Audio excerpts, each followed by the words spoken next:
Oke, assalamualaikum warahmatullahi wabarakatuh. Waalaikumsalam warahmatullahi wabarakatuh. Selamat pagi anak-anak. Pagi. Apa kabarnya nih? Baik. Alhamdulillah. Oke, sebelum kita mulai pembelajaran pada pagi hari ini, terlebih dahulu kita mulai dengan membaca doa terlebih dahulu. Oke, baik, kita baca doa bersama-sama ya. Berdoa dimulai. A'udzu billahi minasyaitonir rajim. Bismillahirrahmanirrahim. Raditu billahi rabban wa bil Islam dinan wa bi Muhammadin nabiyyan wa rasulah. Rabbi zidni ilma warzuqni fahma. Amin ya rabbal alamin. Baik, terima kasih. Selanjutnya, siapa yang ingin hadir pada pagi hari ini? Banyak ya. Mbak Kartika hadir. Kenapa? Nanti kita lagi. Oke, terus Mbak Istri hadir. Mbak Nisa. Alhamdulillah hadir. Mbak Iman. Hadir. Kak Chandra. Hadir Pak. Mas Randy. Oke. Baik. Terima kasih. Sekarang kita akan belajar tentang bahasa Indonesia. Nah, sebelum kita mulai belajar pada pagi hari ini, terlebih dahulu kita ulas pelajaran yang telah disampaikan kemarin. Masih ingat apa yang disampaikan kemarin? Pantun. Anu Pak, aku matanya. Pantun. Jenis pantun ada apa aja? Pantun. Terus pantun. Terus pantun. Teka-teki. Terus apa? Enggak tahu Pak. Pantun agama. Hah? Pantun agama. Pantun agama. Oke. Terus unsur-unsur pantun apa aja yang pertama? Dua bait.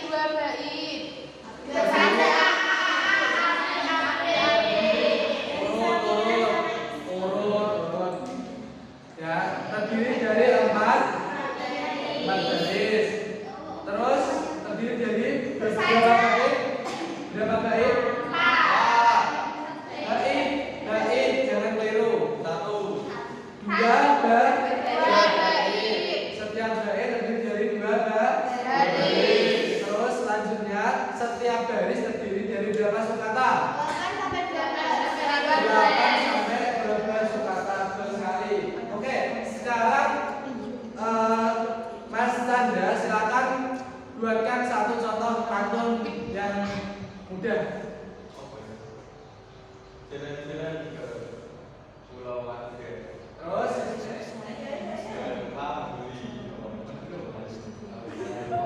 ada stiker.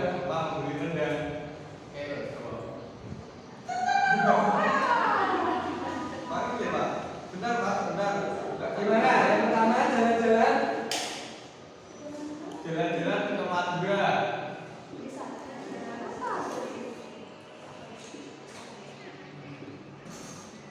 Terus Jangan lupa membeli rendang. jangan lupa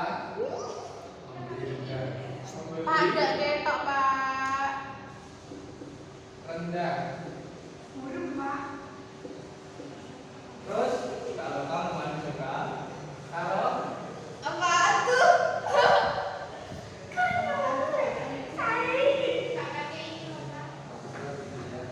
Sarok oleh masa malah burungnya sing dikecil. Biasanya kan ini Pak pakai ini Pak. apa? kalau tadi saya ada. Kalau terus Kalau kamu mandi suka,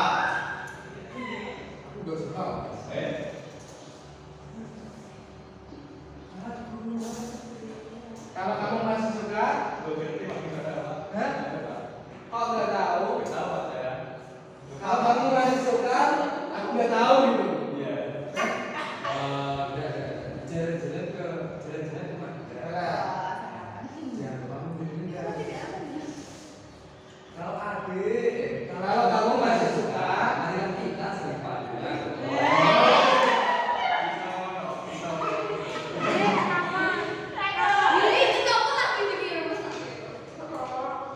Itu maksudnya pantun apa Pak? sebentar, sebentar. Oke, silakan ditentukan yang mana sajaknya dan dihitung berapa suku katanya. Sekarang saya minta Mbak Ima maju ke depan. Yuk. Silakan tentukan unsur-unsur dari pantun ini. Yang mana yang sampiran dan mana yang isi.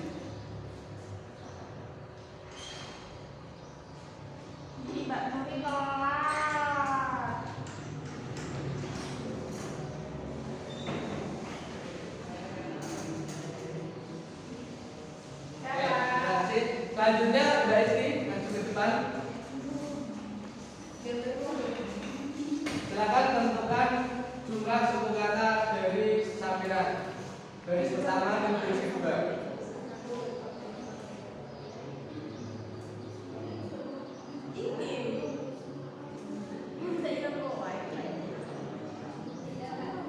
Oke, dulu.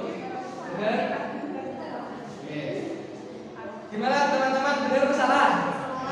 Kalau nggak bisa didengarkan, dibetulin, coba.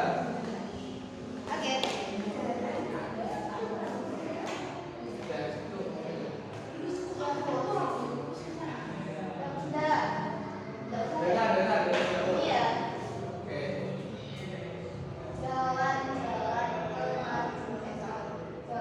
Dengar aja suku katanya.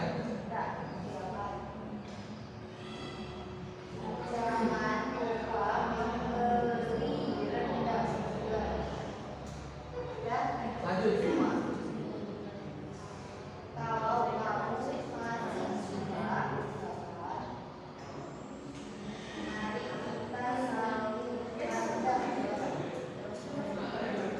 Oke. Selanjutnya terakhir Mbak Nuri, silakan ditentukan sajaknya. Sajaknya. Sajak pantun apa?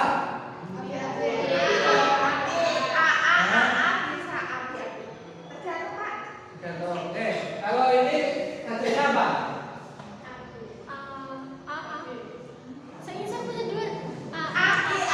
Semuanya. Yang namanya pantun kan terdiri semuanya. Ya, betul. Ini A maksudnya kan ini sama terakhirnya A ini NG terus A lagi. Berarti iya, maksudnya kan akhirnya kan sama tapi untuk istilahnya itu AB seperti itu. Oke, baik. Berarti jenis pantun ini sudah memenuhi syarat ya, terdiri dari 4 garis, terus terdiri dari 8 suku kata, dan ada sampiran, ada isi, sajaknya juga sesuai. Oke, kita hapus, kita tinggalkan materi pantun ini. Nah, pada kesempatan kali ini kita akan membahas tentang formulir. Nah, kalian tahu nggak apa itu formulir? Hah? Nggak tahu.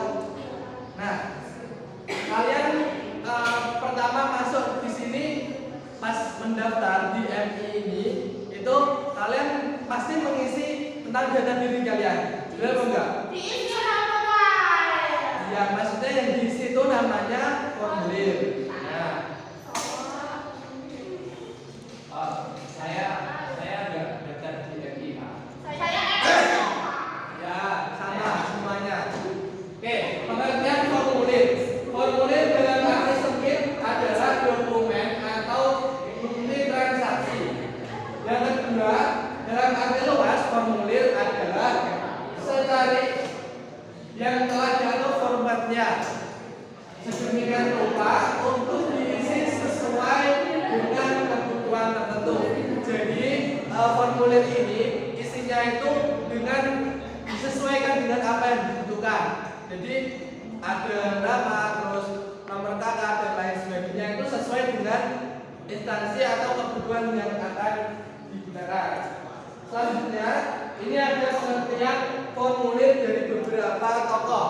Yang pertama dari Winandi mengartikan bahwa formulir adalah sehelai kertas tercetak yang menyediakan ruangan untuk dimuat catatan-catatan, informasi atau instruksi-instruksi yang akan diteruskan kepada individu-individu, departemen-departemen atau perusahaan-perusahaan lain.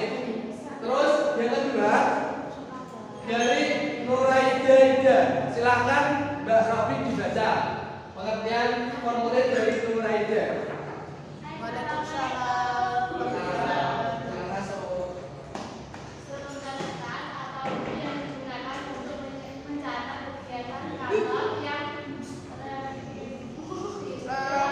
melakukan mencantumkan instruksi atau pertanyaan mengenai urutan dan atau informasi yang diisi atau dilengkapi oleh penggunanya untuk diteruskan kepada pihak-pihak yang berkepentingan dalam mengelola dan membuat keputusan atau data dari informasi tersebut.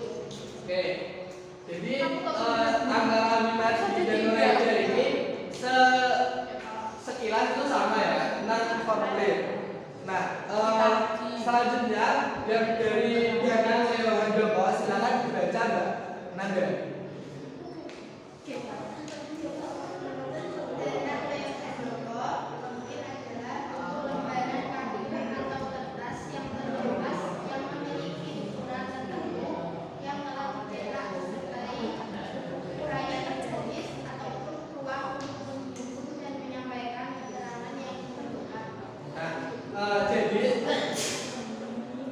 Jadi anak-anak sekalian, formulir ini dari ketiga tokoh tersebut itu mempunyai kesimpulan bahwa mereka menunjukkan karena sepakat bahwa formulir itu adalah sebuah kertas atau lampiran yang berisi tentang data-data diri seseorang untuk diikutkan atau untuk memasuki sebuah lembaga atau kebutuhan yang lainnya.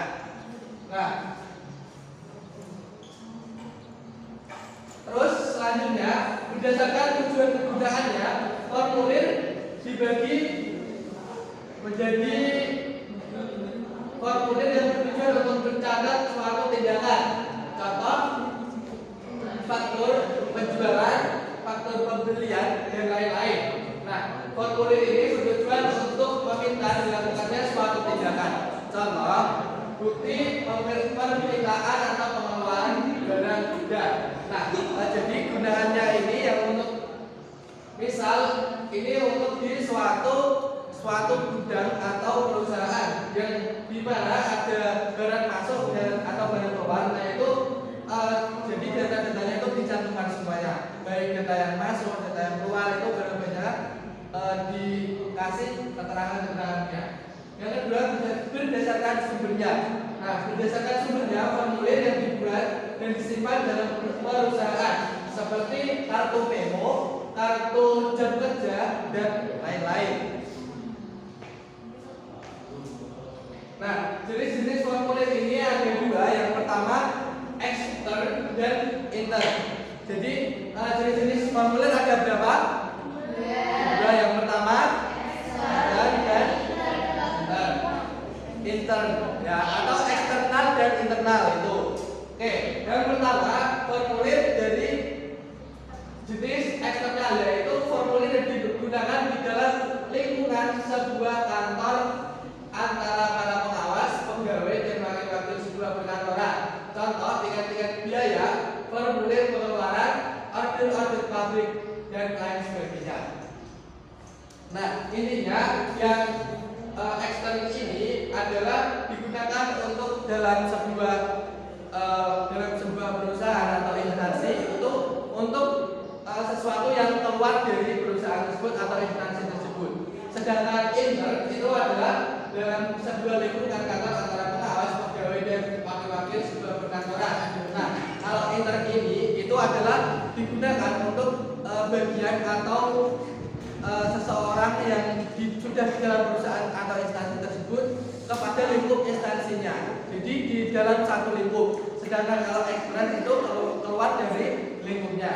Sampai di sini sudah paham? Oke, selanjutnya ciri-ciri formulir yang baik. Nah, ini adalah ketika kalian nanti membuat sebuah formulir, ini adalah ciri-ciri formulir yang baik. Yang pertama, mempunyai identitas yang jelas. Jadi, misal formulirnya itu adalah formulir pendaftaran kelas. Jadi, itu harus jelas. Kelas apa, terus pendaftarannya untuk apa, itu harus jelas. Yang kedua, ada kandungan informasinya harus jelas. Nah, ketika mencantumkan suatu kriteria di dalam formulir itu harus jelas. KTP ya KTP, terus KK ya KK gitu. Jadi usahakan dengan menggunakan kata-kata yang jelas dan mudah dipahami oleh seseorang. Selanjutnya, pengolahan informasi yang sesuai. Jadi di dalam formulir ini itu ada berisi tentang beberapa informasi. Nah, informasi tersebut diharapkan itu harus mudah dipahami oleh seseorang yang akan mengisi formulir tersebut. Jadi untuk menetralisir atau menghindari hal-hal yang tidak diinginkan. Selanjutnya, biaya yang murah. Nah, jadi ketika membuat formulir ini usahakan jangan menyulitkan orang yang akan mengisi. Jadi kita biasanya juga menggunakan kertas untuk formulir itu. Jadi simple, tinggal filenya kita cetak atau kita print saja.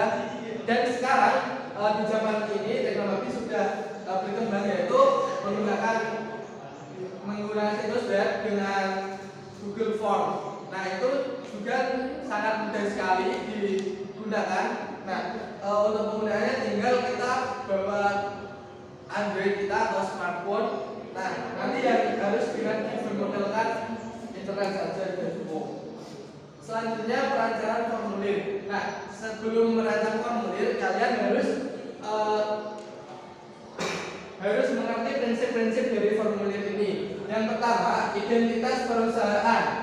Ya, identitas perusahaan, misal MI Insyallaton, terus identitas perusahaan lain PT Siba Surya, terus banyak lagi. Ada nama dan alamat perusahaan untuk formulir pihak luar perusahaan. Jadi di dalam formulir ini juga terpampang jelas alamat perusahaan yang untuk pihak luar perusahaan. Yang kedua, identitas formulir. Nah, identitas formulir ini ada nama dan ID formulir. ID itu identitas formulir. Nah, kedua ada tembusan atau kopi. Jadi jangan hanya satu, nanti itu dilampirkan agar ketika formulir itu hilang kita sudah memiliki file-filenya. Terus hindari duplikasi dalam menghimpun data. Jadi duplikasi ini adalah istilahnya itu berbelit-belit. Jadi di dalam suatu formulir itu usahakan setiap data itu harus rinci dan tidak menggunakan pengulangan data. Terus diotorisasi oleh pejabat yang berwenang. Nah, diotorisasi ini maksudnya adalah yang mengurusi suatu formulir tersebut adalah pihak-pihak yang terkait dan tidak sembarang orang. Jadi harus benar-benar administrator itu harus benar-benar pandai dalam mengolah data. Dan terakhir ada memiliki nomor urut pencetak. Jadi formulir ini jangan lupa dikasih nomor urut untuk pencetakan.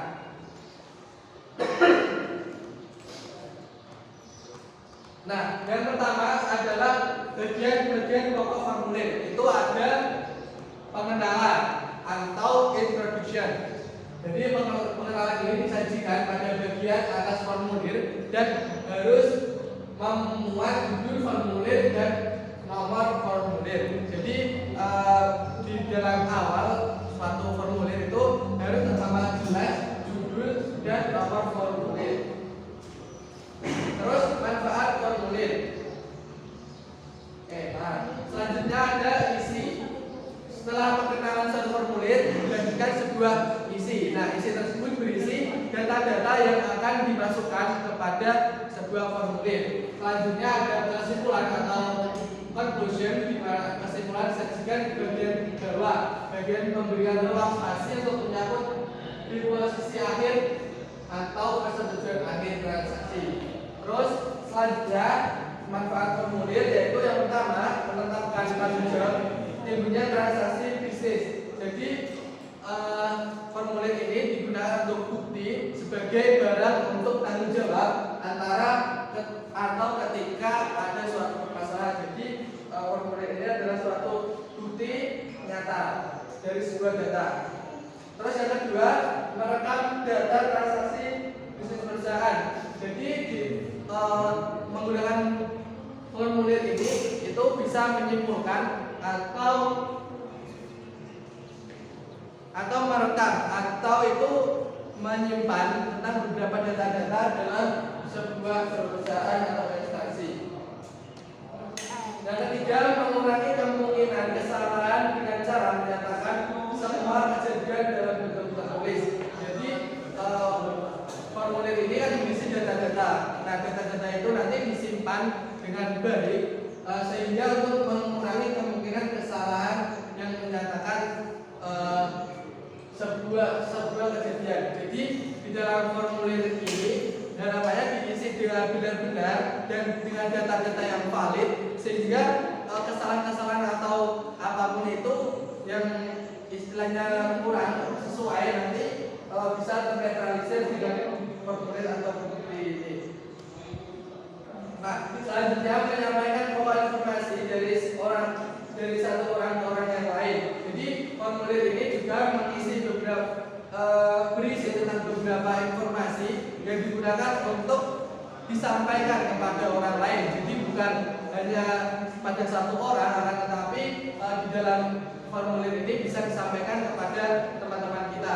Seperti formulir lamaran pekerjaan, nah itu kan sifatnya bisa disampaikan kepada teman-teman kita atau orang lain. Jadi bukan hanya kita sendiri yang mengetahuinya. Nah, selanjutnya dan saya akan perlihatkan sebuah contoh dari formulir sederhana.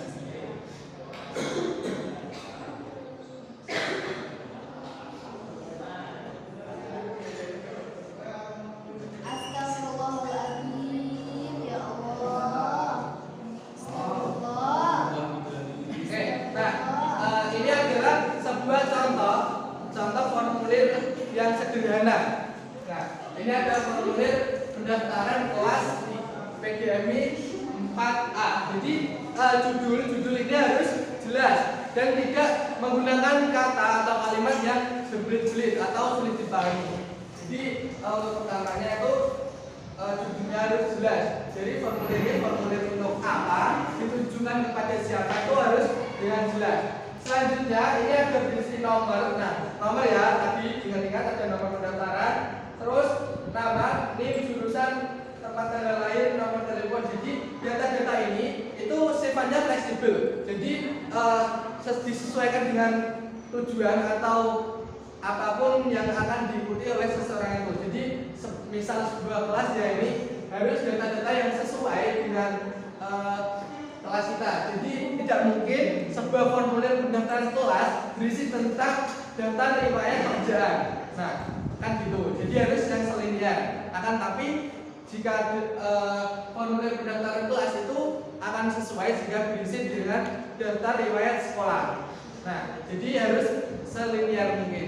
Itu disesuaikan dengan kegunaan formulir itu digunakan untuk apa, sebuah instansi apa, jadi harus disesuaikan ya.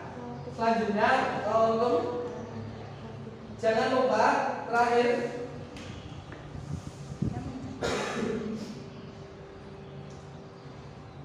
jangan lupa dikasih kolom untuk tanda tangan siapa yang membuat formulir tersebut. Jadi gunanya tanda tangan ini itu berfungsi untuk sebagai bukti bahwa orang ini benar-benar yang mengisi formulir tersebut. Jadi nanti bisa diaplikasikan dengan penggunaan materi dan lain sebagainya sesuai dengan kebutuhan yang ada. Gitu. Oke, mungkin sekilas tentang materi formulir yang dapat saya sampaikan. Selanjutnya kalau ada pertanyaan bisa disampaikan. Gimana teman-teman? Paham, Pak? Sudah paham sampai di sini? Sudah. Pak, berarti kalau mau ngelamar kerja pakai itu. Iya, bisa lamar kerja, kita mau masuk ke sekolah, terus apa lagi? Kita mau masuk sebuah perusahaan, itu kan juga lamar kerja juga kan, formulir. Nah, bukan hanya di situ saja, ketika seseorang masuk rumah sakit itu juga harus mengisi data-data diri tersebut. Jadi sebuah kertas atau lembaran ya di sini menggunakan sederhana ya kertas atau lembaran yang digunakan atau yang berisi tentang data-data diri kalian. Nah, yang ditujukan untuk sebuah instansi atau sebuah perusahaan atau sebuah apapun. Nah, yang memiliki tujuan untuk masuk atau keluar. Nah, itulah yang dinamakan dengan formulir. Itu. Baik, ada yang ditanyakan lagi? Ya. Oke, waktu tinggal 5 menit lagi sebelum ganti jam pelajaran. Gimana? 5 menit? Silakan, ada yang mau menanyakan aja? Ya, cukup. Oke, kalau sudah cukup untuk materi kesempatan hari ini mungkin kita tidak ada tugas dulu ya karena ini baru pengambilan awal. Jadi mungkin kesempatan yang akan datang kita akan adalah evaluasi yang sifatnya untuk mengetahui seberapa jauh pengetahuan kalian tentang materi